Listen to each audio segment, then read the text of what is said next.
I was having lunch with my brother one day.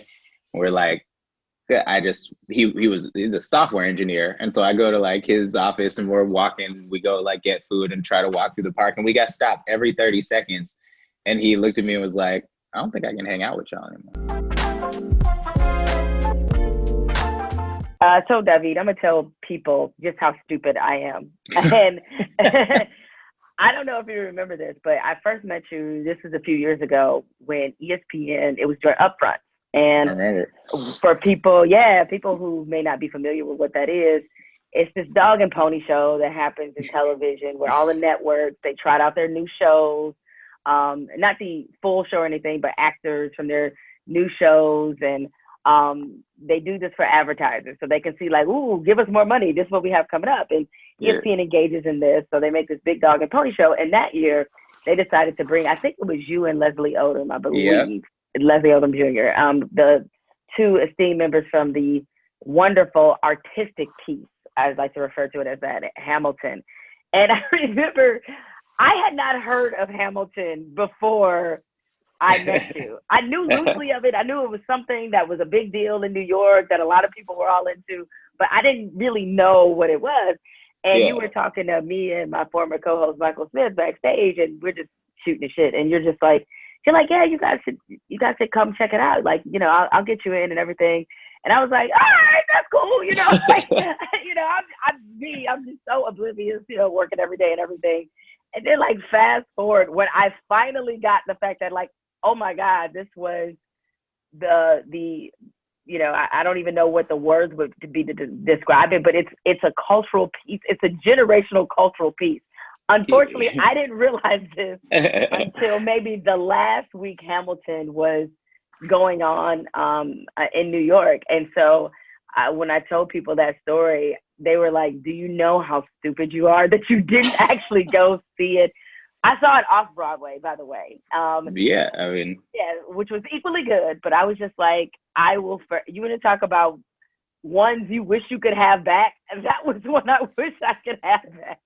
nah, those, I mean, that was sort of my favorite time of it before it was, you know, when it was like a play that when people who saw it, like they were really into it, but it wasn't like this thing. It was because I could still walk down the street in New York. There was a period there, like shortly after that, where it got so crazy that I like couldn't really go out. So I was having lunch with my brother one day. We're like, he's a software engineer, and so I go to like his office, and we're walking. We go like get food and try to walk through the park, and we got stopped every 30 seconds. And he looked at me and was like, "I don't think I can hang out with y'all anymore."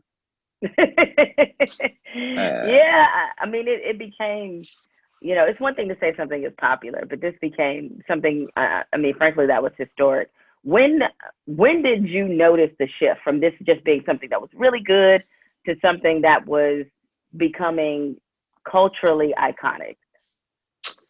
I don't know. I mean, I think definitely it was just a different experience once the album came out, and once people were starting to come to the show knowing all the lyrics, and sort of it became like sort of more of a sing along than a piece of theater, which was fun. I didn't mind it, but it was just a different experience. And also, yeah, and you know, like when the Obamas come again, that's like a good indicator. I feel like Yeah, that it's this is kind of a big deal. But did it's it get gonna be to? a thing. I don't know if this would if this ever happened, but did it get to a point because it was so popular? Like during the performance, did it become, for lack of a better way to put it, like almost disruptive because of who was in the audience watching to some degree? And I don't know how much as a cast member you were aware of that. It didn't. I mean, I think everybody could sort of pick and choose how much they knew. We had sort of a gag rule on it. Like, no, if you didn't want to know, nobody could go around backstage talking about who was there, right? But if you wanted to know, you could ask stage management, and they'd tell you. Um, but yeah, it was never, because it was kind of like that from jump. Even when we were off Broadway, there were so many, you know, people were already coming. So I think it was always part of the experience of it. So we got pretty numb to it at a certain point, I think. Who was the most surprising person that came to see it? Ooh, the most surprising. I don't know. That when It's you a maybe good. you heard the name, you're like, they're in the audience. Like you wouldn't have expected that they would be there. I don't know. I mean, to me, I say this all the time, but like the most starstruck I was when Hammer came, That makes because sense. of That my makes sense. Oakland roots, Yeah. which was funny, and like, but that is also a person I wouldn't have necessarily expected to be there, like but that was a trip to meet him after that. We've like stayed in touch since then, and so that's great. But but that was it for me. That was like a moment where I was kind of like freaking out, and everybody else in the cast was like, "Diggs, it's okay." Well, for the audience listening, you are from Oakland, aka Town Business. Town Business, and MC Hammer. Certainly, I grew up listening to MC Hammer as well, and so for people outside of Oakland, we love Hammer, and we appreciated his career, but people don't understand how people in Oakland feel about MC Hammer. Like that's a completely different relationship. It's a whole different thing. I mean, there's a whole generation of people who, if a little older than me, but like they all worked for him at some point. You know what I'm saying? Like for the town, like my old track coach, we used to, when we were on, we'd be on trips, like on long trips on the bus, and like the joke was he would get off the bus and we would find a tape of some old MC Hammer video and find whatever frames he was in dancing in it, and cue those up and play them when he got back on the bus, because he used to dance for MC Hammer. Like, but that was everybody. Somebody he employed the whole damn town. He used to have people just holding the curtain open for him. And so like, and it was crazy to have somebody who was that kind of celebrity. Like you would see his videos on TV and he's performing in these stadiums, but you could watch that on TV and there's a good chance you look outside the window and he's right there. Like I would just see him I lived on 44th and MLK, and he'd just be there walking by. It would be like, "What up, Hammer?" Like he was just that. He was that dude. He's really, and he's still there. He still is. He's just in the town. So we have a different kind of love for him. As somebody who, is a hip hop artist, how did you feel seeing the verses between Too Short and E40? Oh my God! What I mean, like. Yo, I was definitely watching it. I had Rafael Casal, who we made Blind Spotting together. Like we were on like FaceTime together while watching that, and like tapping that, because there were just so many moments. To me, that was one of the most historic things that, like, and I don't know if it registers that way for anybody outside the Bay, but if you're on any of my text threads, we're just like, oh, can you believe? And just really, the hype was just hearing them talk, just tell stories, and it's like those are your uncles, like we grew up on those guys. So hearing them just share music and tell stories, and a bunch of the like Bay Area blogs got on afterwards, or even Verzuz, they have this thing about like who won. And like everyone from the Bay was like, the Bay, the Bay won tonight. Like it was not about which one's hits are better or different or whatever. But and even for me, and I've hung out with both those guys at this point, and we've worked with E40 and Too Short on soundtrack stuff, and I've spent time around them, and even still, like that Verzuz for me was a really, really special moment in Bay Area history. What I know their whole. I mean, for me, even though I grew up in the Midwest, I mean, we used to listen to both of them. So, yeah. But was there any song above maybe the others that were played that like kind of took you back the most by either E40 or Too Short that was played? Like, Don't Fight the Feeling used to be my shit. Like that whole. I mean, first of all, Life Is. That entire album was. Yeah. I felt like in many ways the soundtrack to so much, but was there a song in particular that you were just like, holy shit, like this is.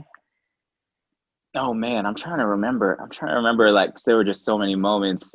And I mean, what was funny was because they played Muscle Cars, which is interesting. That's an album cut off of like a later E40 album, but it's off of the same album that Tell Me When to Go is on. And that album was like the pinnacle of the hyphy movement, right? Like that was the most on the Bay ever felt. And I remember being there at the time and just how it felt when that album dropped. It was the first time in my life where an album from the Bay drops and it felt like it feels, at least there to us, it felt like it feels when Jay-Z drops an album or something. It felt important, you know, because Tell Me When to Go had been such a hit. It felt like it was important to someone besides us.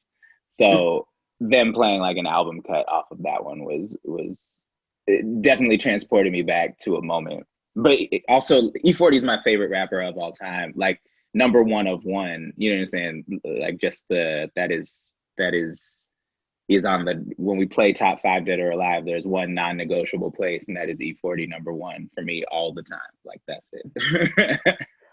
Was there anything from his style or from his career that, you know, you adopted for your own and you tried, or you picked up and learned, like, and what were those things? Oh yeah, so much. I mean, I studied that guy and I still do. You know, there's, he just has so many different styles and so many different flows, but there's this thing that he does kind of better than anybody else. Sugar Free does it a little bit too, but like there's this conversational aspect to some of his songs where it feels like he's not rapping, except that it just happens to be on beat, you know. And it is still totally aware of the music. This especially if you go back and listen to like Charlie Hustle, or any of the albums from that era. He's doing a lot of it over the like Bosco beats and the mob music type stuff. And yeah, it's this real, just like fast talking. It is completely aware of the music, but it also, if you took the music away, you could probably convince yourself that someone's just talking to you, and happens to be the most virtuosic speaker of all time. And I think that's the feeling I'm always chasing, both musically and performatively. I think like that is the height of rapper tricks to me, is to make it, is the in your imagination, this is just how this person speaks all the time, you know, that it's just, you open your mouth and this comes out. Or in actuality, it's very highly composed and stuff, but that kind of, that's a very, very Bay Area thing too, this sort of like virtuosity that is not commented on. You just are dope. And so I think about that a lot, and I kind of try to reach for that in all of the different art that I practice. It is my favorite thing when I see it in any form.